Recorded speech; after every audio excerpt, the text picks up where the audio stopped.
So here are the 10 reasons why most people are broke, don't have money. So I want you to do is keep score, please, if you will. Okay, now 10, if you give yourself a 10, that means that you kind of really have this skill, which is a negative thing, this trait. It's negative. And just this, I'm not going to ask to see it. No one's going to, you're going to total it up for your own knowledge, so you know exactly where you are. You know what you need to learn. It's not for anybody but you. But get honest with yourself right now. Let's go through these here, and I'll give you some insight into why these things are so destructive. And if you see that you have any of these things in your own life, you know you have to work on them. Good or good? Yes? Okay, excellent. So here we go. People are unable to manage their state. Now, this is your physiological, emotional state, and what it is how you feel in the moment. You could be the most talented person in the world, the best business person in the world, the best athlete, and I work with lots of athletes, by the way. The best athlete in the world, doesn't matter. The best parent in the world. But if you're in a disempowered, emotional state, you can't do shit. You can't do anything. Here are the empowering states for business: certainty, confidence, clarity, courage, conviction, ambition, passion. Disempowering states for business: overwhelm, uncertainty, fear. Those things destroy you. Now, we can't manage our state all the time. You're not a robot. You know, I try this stuff. I'm pretty good at this, but believe me, I fall out of state all the time. But that skill, that in the moment when it matters, when it really comes down to it, can you manage your state? Or do you spend the bulk of your time in disempowered states, feeling overwhelmed, fearful of the future, pissed off, angry? Okay, give yourself a 10 if you feel like that all the time, and a 1 if you never feel like that. And by the way, just so you know, the real problem, as you're writing, the real problem with this is that we live in a world, and excuse my French here, we live in a world where shit happens. We do, right? You're walking along doing everything right, and bam, you get hit with a lump of it between the eyes, right? And at that point in time, you take that punch, okay? That's when state management really matters. Because what most people do is when they take that punch, they try to make sense of it all, so they start telling themselves a story. They'll tell themselves a story of why they can have what they want and so on and so forth, when in truth, what stops people from getting what they want is the bullshit story they tell themselves of why they can't have it. Because that story stops them from getting honest. This is about honesty, to see things as they are right now in your life, but not worse than they are, which is what a lot of people do. Then to see things better than they are and develop a plan to get there. And that's exactly what the straight line does. Imagine the straight line for a second. Your life is a map, right? I love this. Someone's going to leave it there for a while. I love it, okay? Imagine your life is a map, okay? This is where you want to get to, your goal, wealth and success. Who here wants to be wealthy and successful? Raise your hand and say aye. Everyone. Anybody not want to be wealthy and successful? Take a bathroom break. It's a good time. Because by being around me, I used to say, if you want to get rich, just walk behind you, or nickels, money falls out of his pocket. I'm not that organized sometimes, okay? So you get wealth, just be around me. Here we go. This is where you want to go, okay? The straight line is the perfect, just accept it for right now. Put the skepticism down for a second. Imagine the straight line being the perfect way to get to where you want to go. And you know me, let's say you knew me for 3 or 4 years, and you'd seen all the people I've turned into millionaires, all the money I've made for people. You really knew the kind of guy I was, my altruistic sensibilities, despite the fact that I made huge mistakes in the past. I'm not a perfect person. But just imagine for right this moment that you knew everything I was saying was true. The straight line was the perfect formula. Let me tell you something. If you don't have a starting point, I can't draw a map for you. The straight line goes nowhere without a starting point.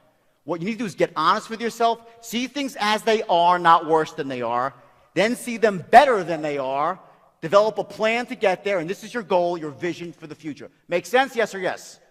Okay, great. Give yourself a score. Next reason people are broke, they set impotent goals. Here's the deal. And you're going to know this is true when you hear it because it's a basic truth of life.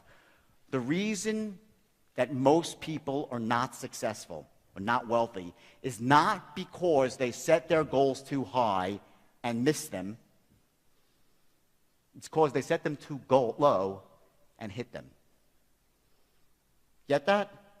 It's not because you set your goals too high and miss. You set your goals too low and you hit them. And you get caught up in the average daily struggle of averagism and mediocrity. That's what kills people. Everybody raise your hand for a second, please. Raise your hand. Now raise it as high as you can. I'm going to crouch so I can see. Okay? Now just raise it a bit higher, everyone. Higher. Why the hell did that happen? I say raise it as high as you can. And everyone says, okay, then a little bit higher. Okay, well, if you really mean it, right? You get it? It's that extra inch. That's where you want to set your goal. Not pie in the sky and out of control like it's never going to happen, because that's a load of crap too. People that set those sort of goals, they abandon those goals. And we'll get to that later. But the idea here is you want to set the goals just above your comfort zone. So now think about it for a second. Think about your goals right now. How do you set them? Are you setting them very low and hitting them? If that's the case, then give yourself a 10. Are you setting goals that don't inspire you? Some people set goals that might be high, but they're crappy goals. They're not the sort of goals that make you jump out of bed in the morning, make you want to go to work for yourself, to secure the future, not just for you, but for your family. So you don't have to compromise or acquiesce to anybody unless you love them, unless you want to. That's freedom. You know, money's just a mechanism to get there. I look at myself as a guy who helps people solve the money problem. Get it? So give yourself a score. I love this one. They subscribe to The Secret. What a load of crap this is. Hello? I read this book because I was in disbelief because people would tell, here's the strategy for success of The Secret, right? Go into your house and into a quiet room and you close the lights, draw the shades, and sit on a couch and visualize a big fat check. 25 G's, $1,000 US, okay, with your name on it. And I want you to imagine that check and just make that check go bigger in your mind and make it real, more real, and just put it out into the ether of the universe, and the law of attraction will take hold. Just think about it. Bullshit, right? Hello? If that's your strategy for success, the only thing that will show up in your mailbox is not the check, it's a freaking eviction notice from your landlord. They'll be towing away your car. Your wife or your husband will be over the next door neighbor, and you'll be still saying, where's the check? Where's the check? Where's... Okay? The Secret is a load of crap. Okay? Do I believe in manifestation? Yeah! Damn straight I do. But you got to take action. I'm one of those unfortunate people. I tried it. I really did. I swear I tried it. Because I read the book and said, well, let me try, you know? So I sat there and I prayed for the check. Never came. But when I went out and started taking action, guess what? The check came with an extra couple of zeros attached to it. So if you're the sort of person, no judgment being passed here, just a little judgment being passed, that subscribes to The Secret, give yourself a big fat 10. And if you subscribe to the world of action, give yourself a 1. Limiting beliefs. These are killers. There are 2 I want to focus on right now. There's lots of them, but the point is this. There are 2 types of beliefs I want to describe right now. One has to do with life. One has to do with money. Let's go to the life belief first. Will it work? Poor people believe they are creatures of circumstance. That means that the life happens to them. You get that? While rich people are creators of circumstance. I will tell you this, there is no more destructive belief in the world than to think that life happens to you. Because there's 3 things that you do when you don't think that you can create your own destiny. I'll tell you exactly what they are, right? Number 1, the first thing you do is you play what I call the blame game. You start blaming everybody for why you don't have what you want. You'll blame the government, you'll blame your family, you'll blame your spouse, you'll blame your boss, you'll blame the economy, you'll blame the people on Wall Street, which probably deserve some blame, but you'll blame anybody and everybody when you think the world happens to you. You're powerless. The second thing you do is you justify.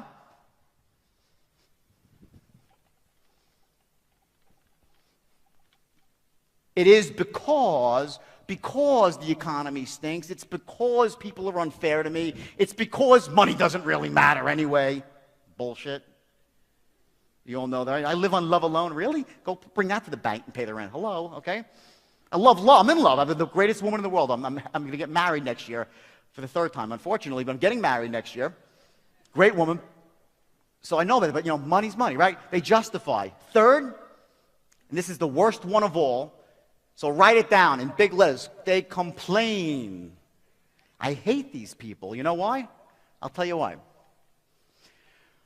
Because I do believe in some laws of the universe. I do. And one of them is that what you focus on expands, gets bigger, and what you focus on, you attract because you move towards it. If you're focusing on something, you attract. So here's what happens. When you're complaining, what are you focusing on? All the shit in your life. So guess what happens to you? You become a giant shit magnet. Get the picture? I don't want to be around because they attracted to you. You got to get away from them because when you hear someone complaining, it might hit you too. And it's the worst of all. That's what complaining does. So if you're a person that believes that you're a creature of circumstance, life happens to you, good luck. I don't think any of you are like that. You know why? You wouldn't be in this room. How about that? People that believe they're creatures of circumstance, they don't show up to rooms like this. They just don't. They'll kick and scream at the door. Like the exorcist, if you bring in like the devil into church or something, right? They'll just leave it, forget about it, it's done. They won't come into rooms like this. So you're probably pretty safe on that one. Let's go to the next belief. Poor people think money doesn't matter. Rich people value money. They know it does matter. Okay, again, I said it before. We live in a world where money matters. Now, is it the be-all, end-all? No. But money is a beautiful, wonderful thing. When you have money, you can do great things. You can help other people. You can retire your parents, take care of your children, travel, have freedom to do the things you want to do. Money won't make you happy, but a lack of it, and I've been there, by the way. I've been broke and bankrupt in my life. Not that long ago, about 10 years ago. A lack of money could be a passport to misery. So I say solve the money problem and then look for the higher things afterwards. So real quick, give yourself a score for that one. So here's one of the things that's ironic. I don't come from the seminar world. I come from the real world. I come from Wall Street. I come from the world of business. And I never met so many people who claim to be life coaches in my life. Everyone's a life coach or a business coach or a success coach, and most of them have never done anything. Okay, so you got to be careful. Who do you choose as your mentor? Typically, the people with no money are very quick to offer their advice. True or true? Say it louder. True or true? Damn straight it's true, okay? So be careful who you choose. Now, also, I've chosen some really crappy mentors too, but they were rich. Here's one. Remember I said greed is good in my opening reel? The movie studio loved that. What Gordon Gekko is saying there, he's saying greed is good. Greed cuts through. Greed clarifies. And I was 24 years old when I heard him say that. I heard him say, rip their skulls out and stuff it in a garbage compactor, right? I don't remember some of the lines. They were great lines, right? The problem is I took some of this stuff to heart. And I thought greed was good. And the truth is this. Greed is not good. Ambition is good. I got to crouch so I can see you. The lights are so bright. Ambition is good. Passion is good. Greed is destructive. The first thing that happens when you get greedy, and I know firsthand, is ethics go flying out the window. It becomes about making as much as you can, as fast as you can, and you do not care who gets hurt along the way. So be careful the mentors that you choose. Don't choose the slubby fat guy in his undershirt with the whiskers on his chin who's never done anything but been a bum.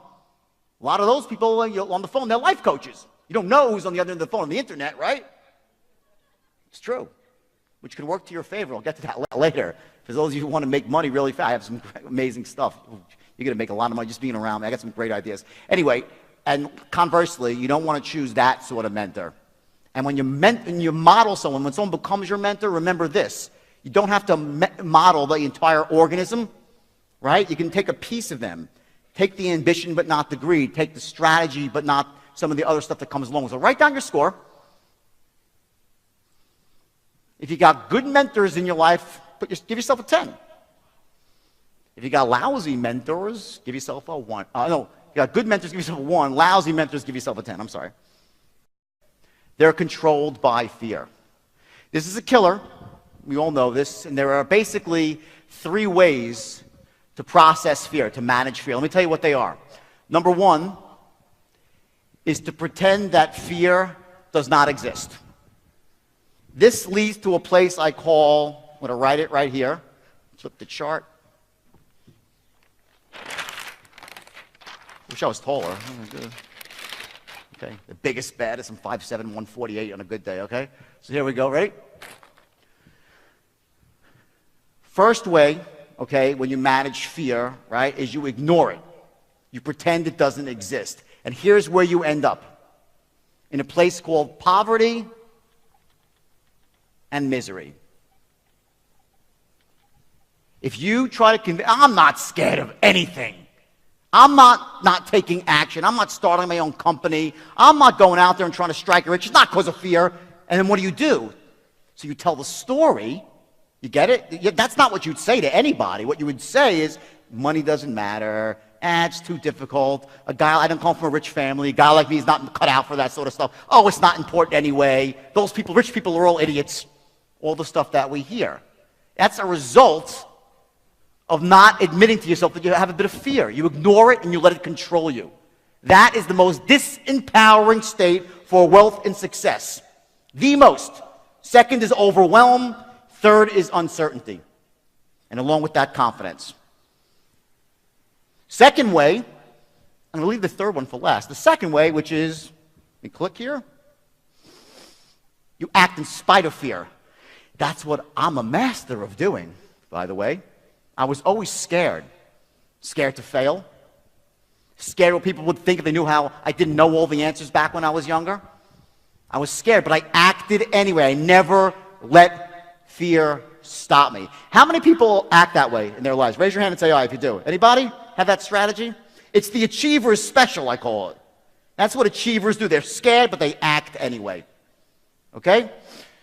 Here's what happens when you have that strategy. You end up in a place called wealthy misery or wealthy anxiety. Anyone here know what I'm talking about? Raise your hand if you know what I'm talking about. Anybody? Come on, come clean. Anybody? I got a couple of hands. A lot more. Okay, come on. That's the truth.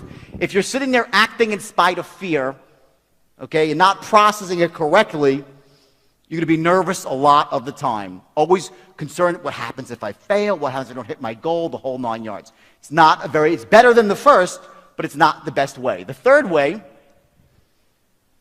is embracing it and letting it motivate you. And I'll get to that later. But for right now, give yourself a score about how you manage fear. Do you have the achiever's mentality, where you process fear, but you act, but you're scared all the time or nervous? A lot of people like that. Give yourself a score. This is what poor people always do. They try to come up with something spectacular, something new and novel. Okay? That's the biggest trap ever. The opposite is true. You need a proven system. That's why I developed the straight line system out of desperation, because I had 100 companies that were suffering. I needed a way that was basically really, really simple for anybody to run a company, anyone to get wealthy personally. Great quote, Warren Buffett, one of my mentors. Seen him 3 times, and I read all his books. Brilliant. Ever know Warren Buffett? Yes or yes? Yes? Okay. He said, when I buy a business, I want to make sure the systems are so good that even an idiot can run it. Because sooner or later, one will. Okay? So, when you go out there and try to earn money in the past or right now, are you using a proven system, or are you trying to reinvent the wheel? If you're trying to reinvent the wheel, give yourself a big fat 10. If you're using a system, simple, proven, effective, give yourself a 1. This is going to be like golf. The lower, the better. It's a golf score. They're lousy at business. Manchester Farms Meat and Seafood. That was my first business.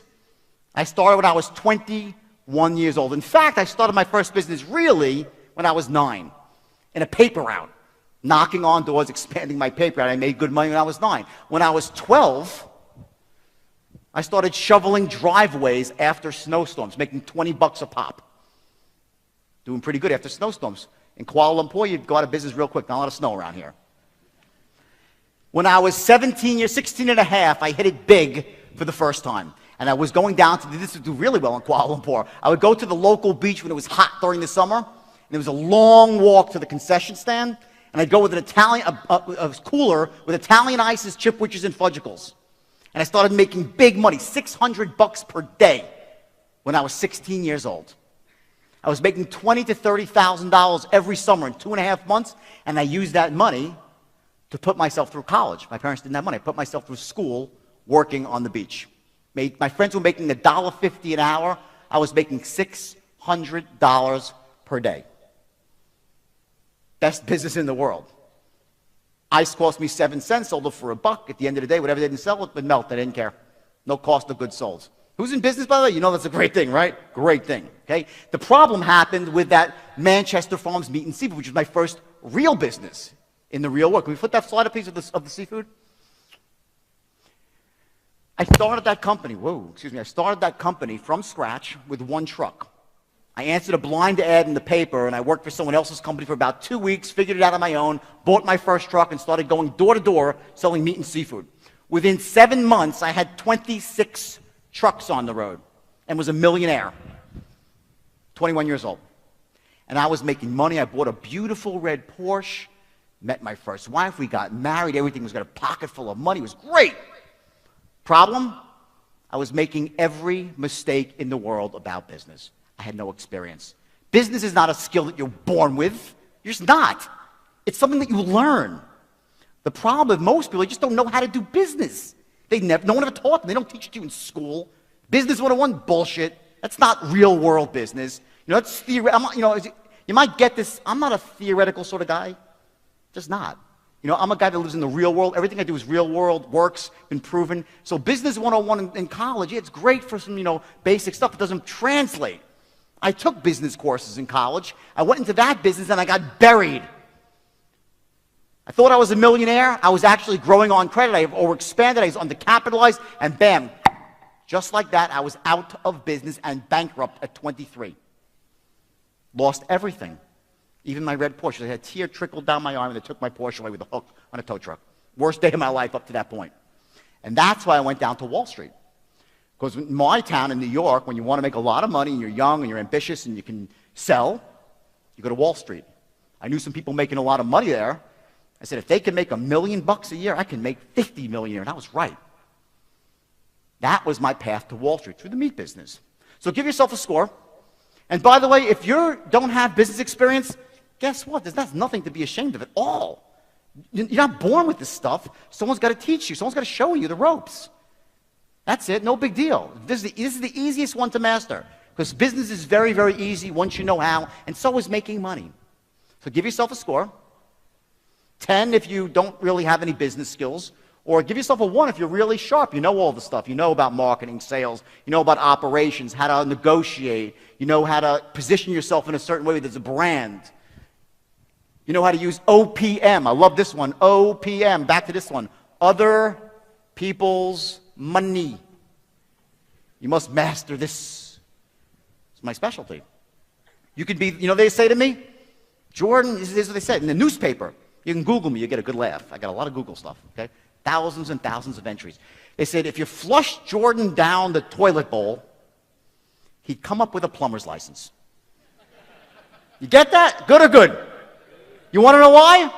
OPM. You could drop me anywhere. I will persuade someone to invest in me. And I'll show you how to do it. It's really easy once you know how. And they make money with me because I have the business skills and I have the straight line system. I can always make money in business. Do I fail once in a while? Yeah, of course I do. Failure is part of the game. But with the straight line, you pick yourself back up. You know where you are. You have an outcome, and you keep going towards it. So give yourself a score on the business front. They're uncomfortable with words like sales and persuasion. This is a big one. There's no way around it, everybody. Who here is a salesperson? Raise your hand. Bunch of people. Great. Guess what? You're all salespeople. Either you're selling and persuading or you're failing in life. Not products, the intangible, yourself, your ideas, your concepts. Selling your kid to make his bed. I'm failing miserably, and I can't get my kid to make his bed. I'm a pretty good salesperson, right? Either you're selling and persuading or you're failing. This is a skill you cannot get around. Everything I'm going to show you today, and there's some great speakers here. I looked at the list. It's amazing. Great speakers. But this is an art. This mastery, or at least effectiveness, getting to be an effective persuader, is the most crucial skill that any human being could have. And here's my man, my mentor, Warren Buffett, right? Not the sort of guy that you would think is a master salesman. That's not what his life is about. Guess what? It's the single most important skill Warren Buffett has. And he said it publicly on numerous occasions. But the point is still the same. You have to learn not to be a master salesperson. That's not what it's about, or a hardcore salesperson. You have to become an effective persuader so you can share your ideas, your concepts, your visions with other people. And they'll follow you because you can show the value that you have as a human being. You could have all the value in the world as a person. You could be the smartest person. You could have the cure for cancer. You could have the next great computer chip, anything in the world. If you don't have the power to persuade, to make your thoughts known, to influence others, you can't do anything about it. You're failing in life. Originally, the first thing I came up with was a straight line. It was persuasion, straight line sales system. And it revolutionized Wall Street. To this day, by the way, every major brokerage firm uses my system. Everyone. It's the most effective way to close any human being who is closable. And I'll show it to you very, very briefly. It takes a little bit longer than 10 minutes. But when I come back here for a few days, you will learn it. It's the simplest thing. If you're scared of selling, or this is not even like selling. It's just simply going through emotions and taking someone from this point to that point in a very logical way. No pressure at all. It's the most effective way to sell. So give yourself a score. And be honest with this one, because this is the killer of a lot of people when they say, oh, I don't like sales or persuasion. Just be honest with yourself here. Give yourself a score. 10 if you hate persuasion, think it's evil. And give yourself a 1 if you're really, really good at it and you thrive with it. The biggest one of all, they slave their lives away for a paycheck. This is why most people are broke. They work for somebody else. There's no way around this. It's very simple. There's just no way around it. If you work for somebody else, there are a couple of exceptions. I'll tell you what they are. Number 1 is if you're a commissioned salesperson working on heavy commission. That's one way around it. Second way is if you work in a certain industry like banking, investment banking, where you can leverage off of a huge company's assets, like a Goldman Sachs or a Citibank or one of the Kuala Lumpur Bank, whatever it might be locally here. There's very few exceptions. Other than that, if you really want to get ahead in life, you have to own your own business. Now, I'm not saying you got to go out and quit your job right now. Absolutely not. I would never tell a human being to do that. When I mentor people, that's not what the straight line's not about that. What it's about is showing you how to start a business that allows you to do it without quitting your current job. That's what it's about. Without having to put up a lot of money. And if you need any money, you learn how to raise it like that. Not borrow it, raise it. Real cheaply. But at some point in time, if you want to get wealthy, and just please, again, if there's probably one other thing besides that formula that you take away from this today, you have to get into your own business. I sincerely mean that from the bottom of my heart. You have to do it at some point in time if you want to get wealthy, or else you're a pawn in someone else's game of chess.